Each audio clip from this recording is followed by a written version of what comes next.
ఎండలు ఎక్కువగా కొడుతుండడంతో చెరువులోని నీరు ఇంకిపోయి చేపలు తదితర జలాచరాలు మృతి చెందుతున్నాయి. చెరువులనే నమ్ముకొని చేపలను పెంచుతూ అదే జీవనాధారంగా చేసుకుని బ్రతుకుతున్న మత్స్యకారులు, చేపల పెంపకదారులు నష్టపోతున్నారు. జయశంకర్ భూపాలపల్లి జిల్లా కాటారం మండలం చింతకాని గ్రామంలోని గూడెపు చెరువులో రవి సుమారు 6 లక్షల విలువైన చేపలను గూడెపు చెరువులో వదిలి పెంచుతున్నాడు. ఎండలు విపరీతంగా కాస్తుండడం, అదేవిధంగా చెరువు కింద వరి పంటను సాగు చేసి రైతుల పొలాలకు నీటిని వదలడంతో చెరువులో నీరు తగ్గిపోయి ఎండవేడిమికి నీరు వేడెక్కి చేపలు మొత్తం చనిపోయాయి. చెరువు చుట్టూ పక్కలకు కట్టలు కట్టలుగా కొట్టుకు వస్తున్నాయి. చెరువు మొత్తం దుర్వాసన వెదజల్లుతోంది.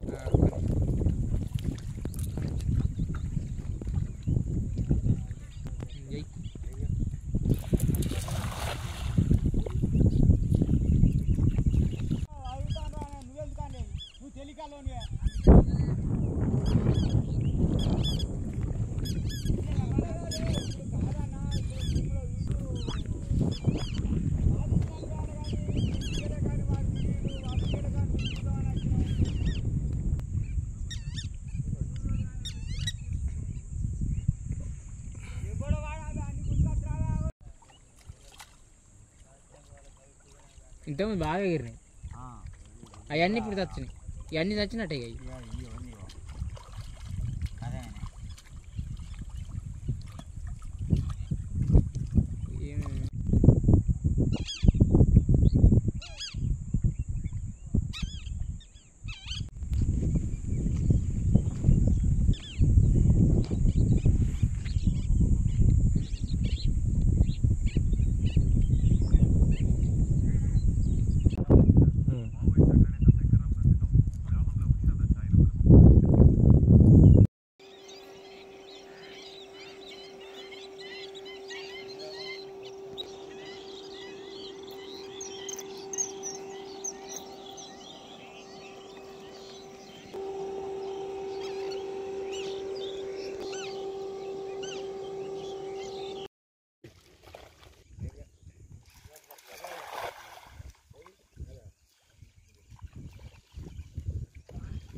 ఇది బురద నీళ్లు చాలా ఉంటే ఏం కాకపోగాని నీళ్లు తక్కువ ఉన్నాయి కాబట్టి బురదల వచ్చి మళ్ళీ ఇటు బయటికి వెళ్ళి ఈ బురద వండుల కథ దానికి సాసాడక మొత్తం చచ్చిపోయి నీళ్లు బాగా కాలుడు. ఇక వాళ్ళు మనం దీనికి ఏమున్నా కూడా ఇక ప్రభుత్వం ఏమన్నా సాయం చేయాలి. ఈ సంగతి ఇవంతా ఇట్లాంటివి.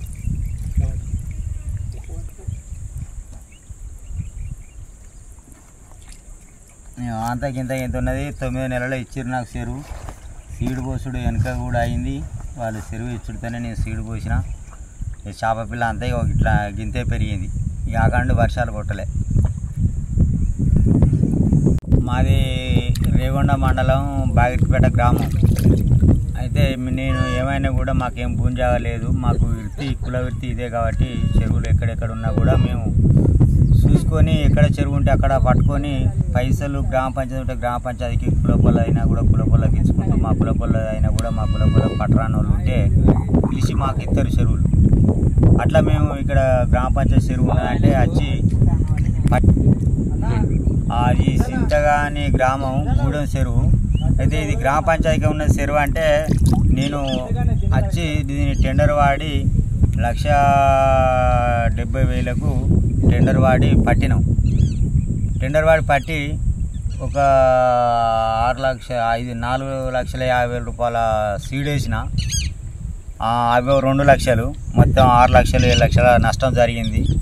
చేపలన్నీ పెద్ద పెద్ద చేపలన్నీ ఇక పడదామని చెరువు దగ్గరికి వచ్చిందనే వరకు రైతులు వాళ్ళు పొలాలు పెట్టుకున్నారు కాబట్టి వాళ్ళ ఆసింగ్ పొలాలు వాళ్ళు నీళ్లు పెట్టుకున్నారు. ఇంట్లో ఇక నీళ్లు చాలా చెప్పన తక్కువైనాయి, చేప అంతా చచ్చిపోయింది.